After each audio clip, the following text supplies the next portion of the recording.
สบายดีพี่น้องสบายดีเบิดสุขุทุกคนเนาะสบายดีพี่น้อง มื้อนี้ก็มันน่าก็ขายเบิดแล้วออกเบิดแล้วนี่แม่ใจดีเพิ่นซอยซื้ออีกแล้วเบิดเลยบัดขอบคุณหลายๆเด้อแม่เด้อ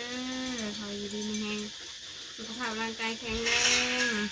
ขอบคุณที่อุดหนุนซื้อมั่นซอยเนาะมีมันหาถุงมีของยายน้องหลีดน้ำบ่ถุงหนึง น้องหลีดถุงหนึงแล้วก็น้องหลีดถุงหนึงบ่แล้วก็บ้านบ่าวดอกเพิ่นถุงหนึงนั่นล่ะ ของยายน้ำถุงหนึงเป็นของยายเนาะกับสุกมอนน้ำเนี่ยเมื่อให้แล้วเนี่ยอันนี้ก็น้องหลีดอันนี้ให้บะบอยนี่ให้ซื้ออันนี้มะกล้วยมันซุกกำลังเหลืองซุกน้ำกระดาษกับมันบ้านละถุงไปส่งเลยไปส่งได้เลย ไปส่งมาจ้ะไปเสียค่าไผ่มีเงินเสียค่าไผ่อยู่นะค่าไผ่เดือนนี้ก็700-800-700-600-700 บาทเพื่อนพี่น้องขึ้นแห้งอะไรเดือนก่อนๆยังเสียอยู่ประมาณ300ปลายเดือนนี้ขึ้นแห้งเลย โอ้โหอันนี้ บุทันได้มีนัดก็เข้าบ่ายบุทันได้มีก็เพราะว่าข่าวไพ่เขาก็จะเสียอยู่ประมาณวันที่20กว่าพี่น้องเดือนนี้ที่ว่านักถ้าว่า200,000นี่ก็ยังโอเคอยู่พี่น้องเดือนนี้โอ้ย400,000เลย100,000ก็150เนาะ150 บาท200,000ก็300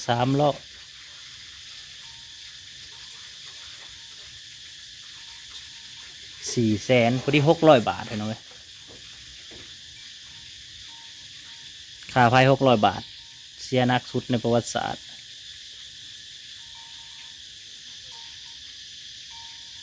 นอนแล้วบ่ทันว่าเนาะสิเอามันไปให้นั่นแหละแจกแต่ละเฮือนมี4 เฮือนนั่นแหละเนาะแม่เนาะให้เบาดอกขึ้นมาเอาเอง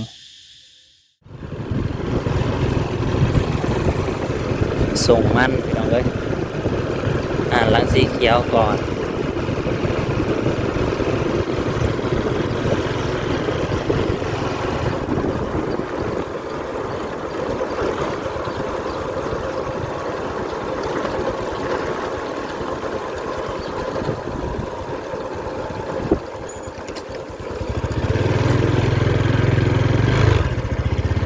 บ้านเตอร์สุดธรรมดาใช้นาหุดเลยโอ้ไทยไวเทกะฮักอะไรหน่อยเนี่ยสุดมันงามๆจะไปลุยขี้ต้มแทนที่ก็ใส่สุดงามไปกาดไปงานใส่ เพิ่นไปลุยไทยนาโอ้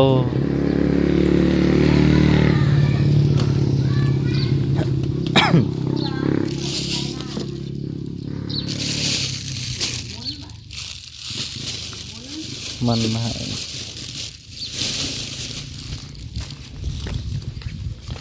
แม่มันจีดำเดิมมันเจ้านี่คุณยายจะดีซื้อมันให้อันนี้ร้านสีเขียวของเจ้าทุ่งหนึ่งสบายดีเนาะขอบคุณหลายๆเด้อ อันนี้เอามาฝากอันนี้เอามาฝากเสาไพ่ไปใส่มิดใส่หม้อย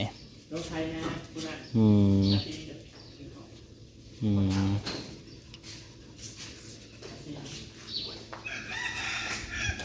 ว่าให้ได้เห็ดยังเห็ดยังไงเห็ดขาวติโอ้ธรรมดาเหรอเห็ดจะปลูกนะ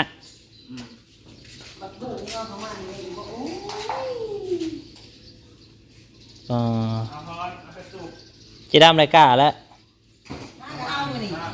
อืมอยู่ง่างเอามือเจ้านี่ อ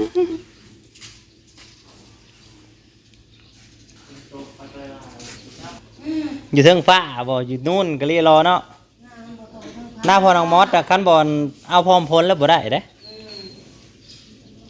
ต้องเอาพร้อมพลกัน ท่านขนาด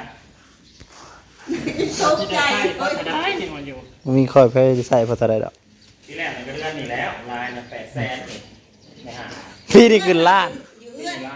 เองมันจะมีหยังเงินตู้เย็นหน่อยเดียวน่ะเกือบไป40,000 เลยเสียค่า ขึ้นค่าไฟไปหน่อยเจ๊ทรายไปหน่อยโอ้ก็ได้ว่านอนเผากล้าพอนอนอยู่เที่ยงหน้าเฉยตกเลยค่ะอืม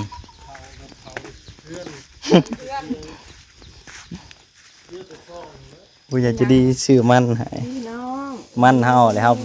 พุดว่าได้ร้ายกระทังหนึ่งก็เริ่มมาเห็ดทงเพิ่นกัน ใจไข่วะนี่น่ะ บอกว่าเห็นไข่ใจธรรมดา ใจขาวหอมเป็นใหญ่จะดีทางไหนเนาะ คนที่เคยให้เงิน500จ้า ขอบ นะ คุณหลายๆเด้อขอให้อยู่ดีไม่แห้งให้รับไม่รวยเด้อ นี่แหละ ให้เงิน ตกจากตาแหละกะนะ ที่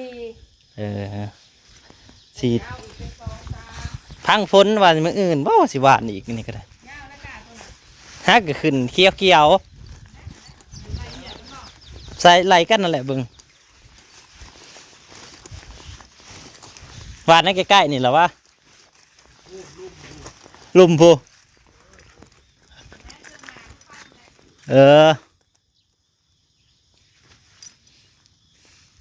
วางลุ่ม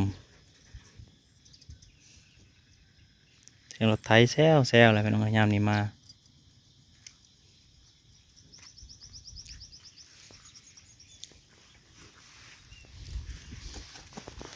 เป็นไดเนาะค่าไฟเดือนนี่เนาะ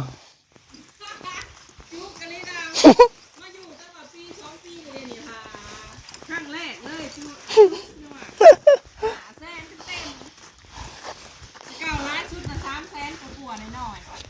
เคยเสียอยู่แสนปลายเดือนนี่380,000 สูงสุดละ300,000ปลายเนาะถูกไหมนะไม่ได้ปลาลูกแน่ใครเสียสุดๆละ300,000กว่าน้อยๆเนาะบ้านนี้มาลดลง200,000ปลาย200,000ปลายเพราะว่าเขาใส่หุ่นต้นไม้เนาะ แม่น แล้วก็มีแอร์แหละพัดลมยังบดคอยได้เปิดตู้เย็นมาเดือนนี้ข้างแรกเลยป้าดูตาข้างมึงงอกใหม่ยุภาษามือเลยแบบจักไปซ้ายแหละแชทลงมาอยู่เพื่อนให้แชทแหละออกเงินให้ก้อน อืม มาทิ้งโทว่ะมาเบิ่งบินผ่าอยู่บ้านนะงาไฟไหว2-3 เดือนยัง13,000ค่าหมอเข้า13อยู่บ้านยัง13เลขบ่ได้ ใครยุ บ่งับก็มันก็บ่ได้แล่นไปใช้ตัวเลขคือเก่านะตัวเลขเดือนที่แล้ว นับไหวได้ยังมันยังนะอันนั้นนับไว้ หรือว่ามันเป็นน้ำเดือนนี่อยู่เรื่อยๆแต่ละปีเดือนนี้มันก็นักเก็บบ่เรื่อย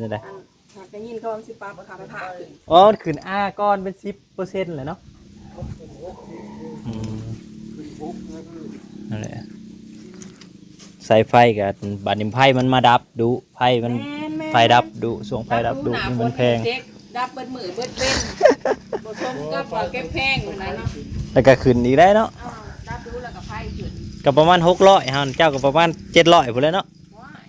700ปลายพุ่นแหล้วเนาะเป็นเงินบาทก็ได้ ช่วงหน้าฝนนี่ก็บ่ค่อยได้โพดต้นไม้บัดนี้ อืม ต้นไม้จะมาเกิดบัดนี้ดาวเอ้ยกินบ่ไหวเนี่ย โอ้ยสังหลางอยู่หน่อไม้เฮานะจะสิไปกินได้มันบ่ไหวแล้ว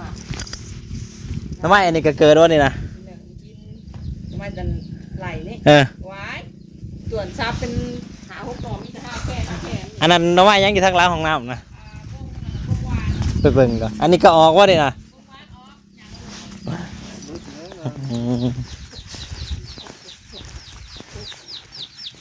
อืมบงหวานปลูกจักปีนี่คือได้หลายแหละงามนี่อืมพอได้ถือฝนเนาะหวานบ่กินดิบก็ได้บ่ตัวนี้นะยำโลดกันบ่ฮู้ซื้อคมบ่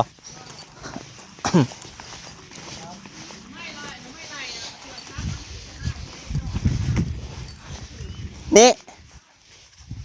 ทำไมไรอ่ะกินนั่นเอาไว้เลยยำมันออกกันเนาะ ตัวนี้เอาเบิดเหรอบ่ปลาเถอะน้องไม่ไล่กันแล้วออกเซยนะฝนตกใส่เลยก็ได้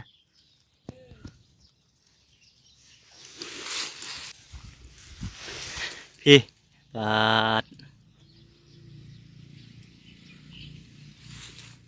เอามันแก้วอันนี้ม้อนมาให้ยัดอีกหาหน่วยบ่ยัดเอาโลดอันนะยัดเอาโลดหาหน่วยนะยังเหลือได้อยู่บ่จ้าเนาะหาหน่วยนี่อย่างงี้ ได้แต่ว่า อืมกี่ข่าวก็ยัง แกงใหม่ โอ้โห แกงใหม่ดีเลยทหารใหม่ เฮ็ดปวกไปได้ทั้งนี้ อุ้ยทางได้ออก จักแล้วเขาก็เก็บเซลล์อยู่ใส่หวยปลาแดกบ่ได้ออกบ่ จังแบบเห็นใครได้ ทั้งเฮาบ่ค่อยมีเนาะเลาะ3 มื้อ 4 มื้อยังบ่ทันเห็นอยู่ เห็นใครสาได้ อืม นี่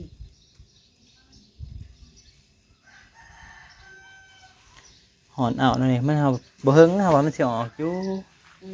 ออกอยู่แล้วหน้าผ้าเขาอีใหม่กับท่านเรามึงอ่ะ กินหน่อไม้ เลี้ยง เด้ มาไปหาอีใหม่แล้วไปแกงมากินซุ่มกันอยู่นี่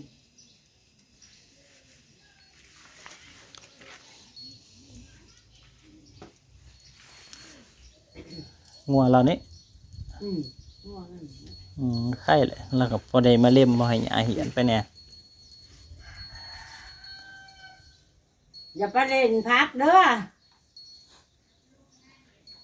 อย่าเก็บลินเด้อ ฝนก็ตกได้ตกดีว่าสิหวานกะให้พ่อก็ยันฝนตกโอ้ยว่ะ พวกกันหนักเลยเล่นเลยสีแห้งพวกกันใด มื้ออื่นจะได้หวานคือว่าแหละมึง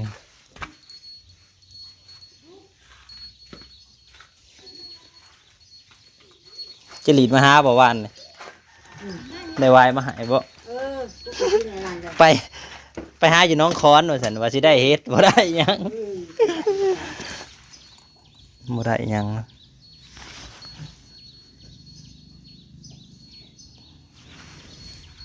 นี่คือโบแมนข้าวหวานจ้าบอกคนหัวสวานจ้า อ๋อคือว่าหวานแต่วาดนี่ครับว่า2 มื้อบ่นั่นแหละพี่น้องที่พอกันใหม่ขอบคุณหลายที่มารับชมเอามันมาให้ยายเอามอนมาให้ญาติให้มันเบิดสังหิวเราญาติเอาโลดตอนนี้ให้ญาติเอาโลดของจ้ะ